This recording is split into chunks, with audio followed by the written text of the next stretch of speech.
Once upon a time, there was a nobleman who had a sweet wife and daughter.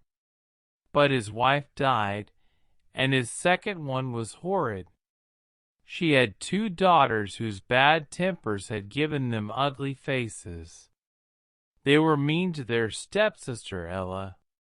She had to sweep the cinders from the grate, so they called her Cinderella.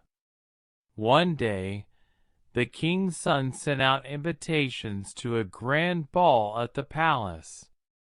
The ugly sisters spent ages deciding what to wear, and Cinderella had to help them get dressed and brush their hair. There was no question of Cinderella going to the ball in her rags. When the ugly sisters had left for the ball, Cinderella burst into tears. "How I wish I could go too," she cried. Suddenly, her fairy godmother appeared. "Don't cry, child," she said. "Of course you can go to the ball. But first we'll need a few bits and pieces. Give me 1 pumpkin, 6 little mice, 1 large rat, and 6 lizards." Well, Cinderella couldn't think how a pumpkin and some animals were going to get her to the ball, but she did as her godmother asked. Her fairy godmother waved her wand and whoosh! The pumpkin disappeared, and in its place stood a beautiful coach. Then she waved her wand again. The 6 little mice turned into a team of handsome carriage horses. The rat was soon a rather fat coachman, and the lizards became 6 footmen.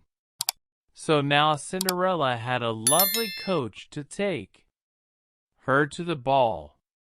But she was still in her rags. Her godmother smiled and tapped her once with her wand.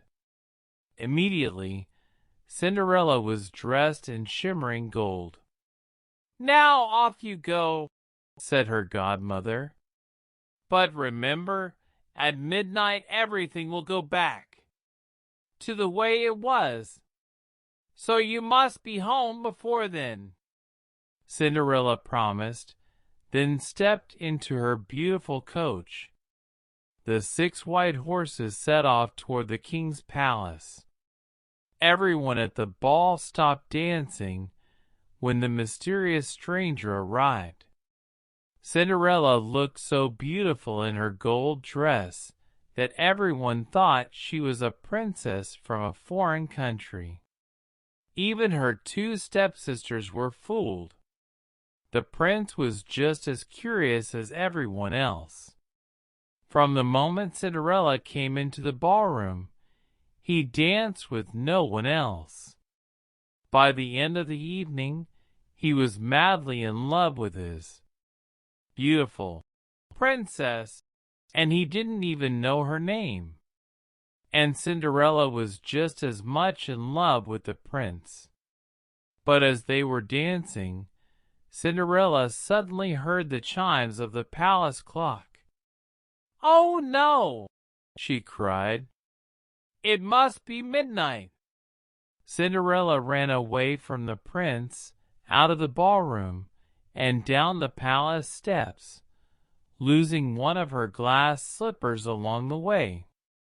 By the time she reached the bottom step, the clock had finished striking 12, and Cinderella was in rags again. The prince ran after Cinderella, but all he found was the beautiful glass slipper from the steps. "Send out a proclamation," he said. "I will marry the person whose foot fits this slipper. We'll ask every woman in the kingdom to try on the slipper."